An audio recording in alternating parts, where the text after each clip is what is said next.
সিনেভাইবে স্বাগত। কথা বলবো গতকাল মুক্তি পাওয়া ছবি ডিয়ার মা নিয়ে। প্রথমে আসি গল্পে।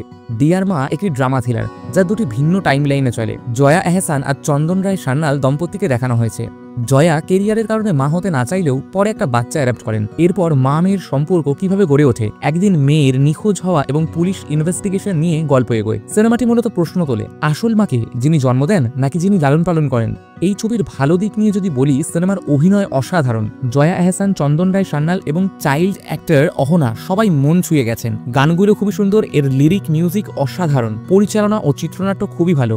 থ্রিলার অংশটি আপনাকে ধরে রাখবে। সিনেমাটোগ্রাফি দুর্দান্ত, সাইড ক্যারেক্টারগুলো খুব সুন্দরভাবে ফুটিয়ে তোলা হয়েছে। আর মন্দ দিক নিয়ে বলতে গেলে সেইভাবে আমার কিছু খারাপ লাগেনি এই ছবিতে। তো আমি ডিয়ার মাকে 5-এর মধ্যে 5টা হার্ট দিচ্ছি। প্রথমটা অভিনয়, দ্বিতীয়টা গল্প, তৃতীয়টা পরিচালনা, চতুর্থ সঙ্গীত এবং পঞ্চমটা সিনেমাটোগ্রাফির জন্য।